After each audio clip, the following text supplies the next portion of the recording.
very hard or...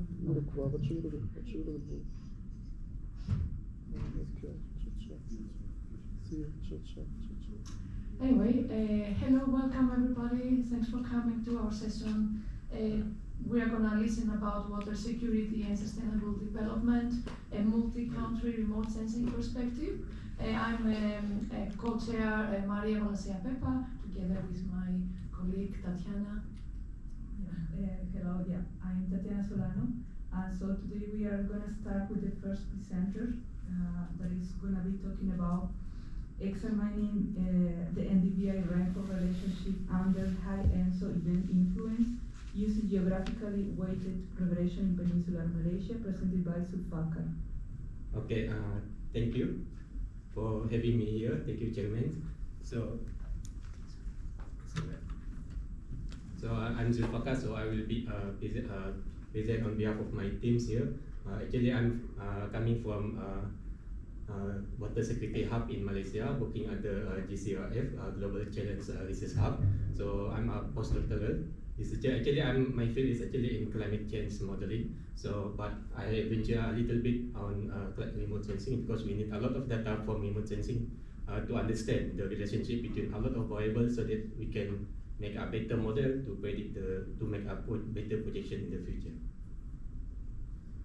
So this is Peninsular Malaysia. So actually the motivation that we want to do this research is we want to understand the relationship between NDVI and rainfall. At first we enforce a lot of variables just to understand how to predict the rainfall, but it become a little bit messy because the Peninsular Malaysia, they have a very high variability, and then if we don't understand the variable, the relationship between variable is a little bit tricky to develop a good model.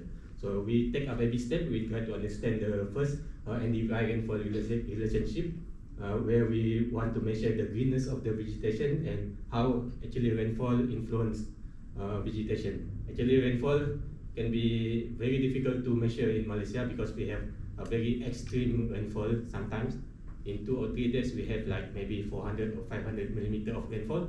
So it's become very difficult. So the data that we use is we use MODIS data for NDVI and CMOS data for rainfall.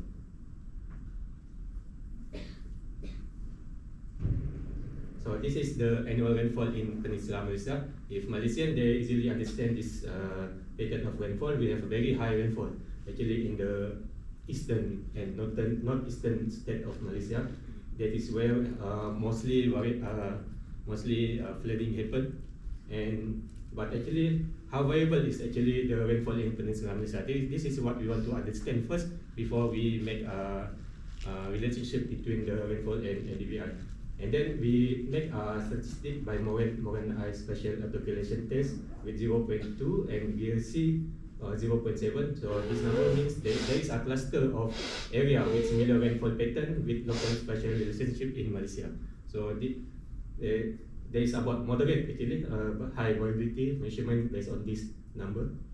And then we just do a little bit of simple statistic just to understand the pattern of rainfall based on mean, median, CV, and standard deviation and skewness. And still we can see that the northern area and the northeastern and eastern area is very high variability compared to the western area of Peninsular Malaysia. So that means that there is a very high extreme rainfall in the eastern part of Peninsular Malaysia, and the skewness there all across the board is positive. That means that there is a if you do PDF, is on the right side, there's a very high extreme rainfall occur almost everywhere in Peninsular Malaysia, but it is more severe in the northeastern and eastern state of Malaysia.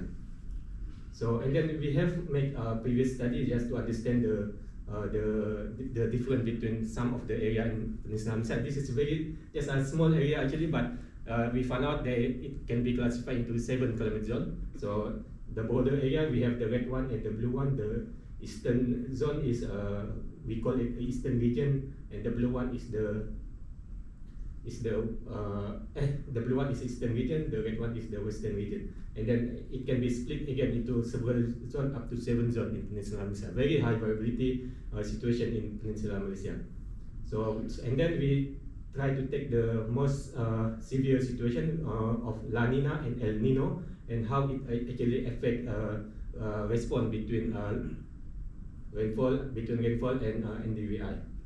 So this is the rainfall during the ENSO event of El Nino and La Nina event. As you can see, there is quite different pattern of rainfall, and during the strong El Nino event, we have about a little bit of more homogeneous pattern of rainfall, but still all over the area they have very low rainfall. If considered in tropical country, it's very low, like about 2,000 to 2,500. And then during strong La Nina, we have a very high rainfall, and it is more clustered, more heterogeneous compared to during the El Nino. So some area in the central eastern area there, we have a very high rainfall up to 5,000 millimeter, and some area in the northeastern coast and northwestern coast, we have as low as 2,000 millimeter. So during the La Nina, we have more viability that we need to consider. So just to understand how this relationship happen between rainfall and forest there during El Nino and La Nina, we use geographical regression, GWR. So we want to consider because we use GWR because it's considered spatial variability, can access local condition, and especially to capture non-stationarity and spatial autocorrelations. And then we want to diagnose each location because we don't want to use our fixed bandwidth. We want to use adaptive bandwidth in this case. So usually we have this assumption relationship between forest and rainfall. We assume that when there is more rainfall, there will be more greenness. So this is what we want to test actually, because still this is a gaps, because a lot of this relationship is being assumed only. In the tropic, especially in Malaysia, the greening of the tropic due to increased rainfall is still not well studied. So it is assumed only that heightened rainfall will contribute to proliferation of herbaceous and tree cover. So we want to understand, is it really like that? So we optimize our model. We use adaptive bandwidth because this adaptive bandwidth is good for spatial heterogeneity. And then we compare between a Gaussian weighting function and bi-square weighting function. So between these two functions, we found out that for Gaussian, it's El Nino, during El Nino, the best one is Gaussian weighting function. But it's become contradictory that we found that during La Nina, bi-square weighting function is better.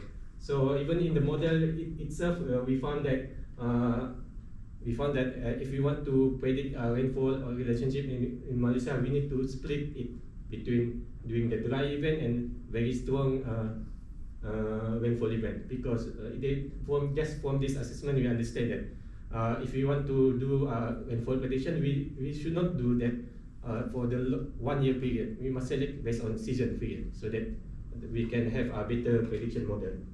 So why is this like that? Because we found that the Gaussian model is good for spread out effect, smooth decay, because it can capture more broad events during El Nino. El Nino, when its effect in Malaysia, mostly all areas have very high temperature, so the rainfall mostly more or less the same. And then when we use bi-square, it's actually because bi-square they can capture better localized effect, especially for rainfall. Rainfall in Malaysia is very highly variable. If you can see, central eastern area is a very high rainfall, so bi-square weighting function can work better in this case. And then we compare just compare with linear regression, and we found that GWR model is across the board is better in terms of capturing spatial variability, because we have a small p value and reduce the RSS compared to the OLS model. And then based on the GWR model, we compare local R-square between El Nino and La Nina, and we found that this model is really better in capturing the El Nino event, because I think during the El Nino event there is very low rainfall.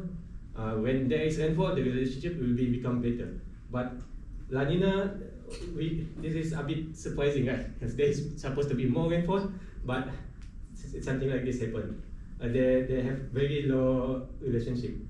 And then we found out that this area for El Nino, we found that local R square is very low in certain places. So actually, when we put this model, we only use 2 parameters.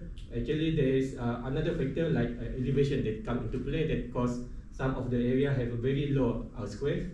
In this case, some of this area we can understand because we have this mountainous line in the middle of Peninsular Malaysia that cause rain shadow effect. Even when we do a study on heat wave, this area is a very high heat wave occurrence. And then some other area in the coastal area, we have some of other people study on this one. They think this happened might be because of this land use, of course, because there is urban area there, and there might be effect of vegetation migration also that might affect the local relationship on this area. But this is still need to be confirmed actually. And then for La Nina, we found that why relationship is quite low. I think because there is too much rainfall, so there is a saturation effect. So not all tropical plant can sustain with all the too much water. That is not good also for the forest there. And then there is a waterlogging area, there is flooding area, and then that is what causing the low R square condition. And then in terms of rainfall coefficient, we found that there is a positive and negative relationship. This is the main thing that we found, that to understand the relationship between rainfall and NDVI. Some area, the blue one, it show that there is a positive relationship. That means more rainfall, more greenness. But almost half of it say that more rainfall means lower greenness also. Why?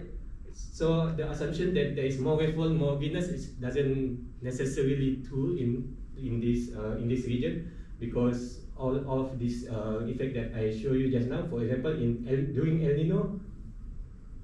Nino, we have a very that area.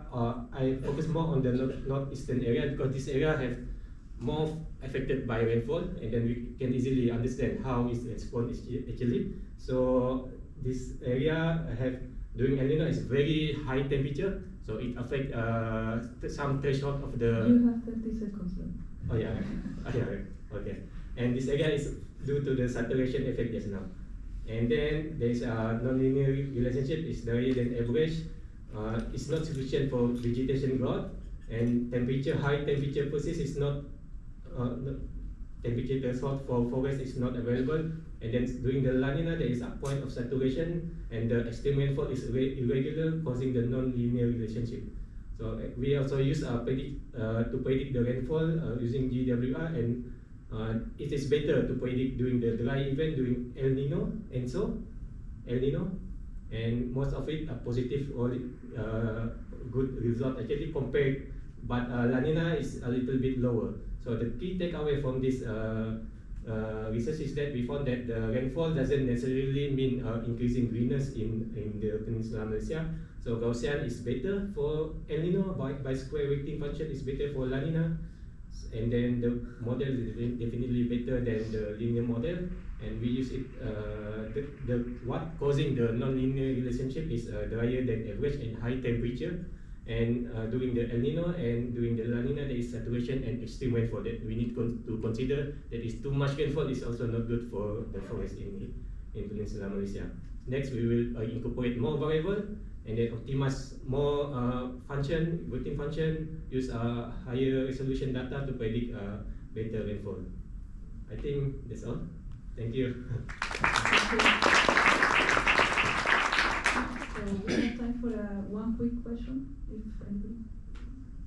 Yeah. I think the microphone is here. Oh. Yes.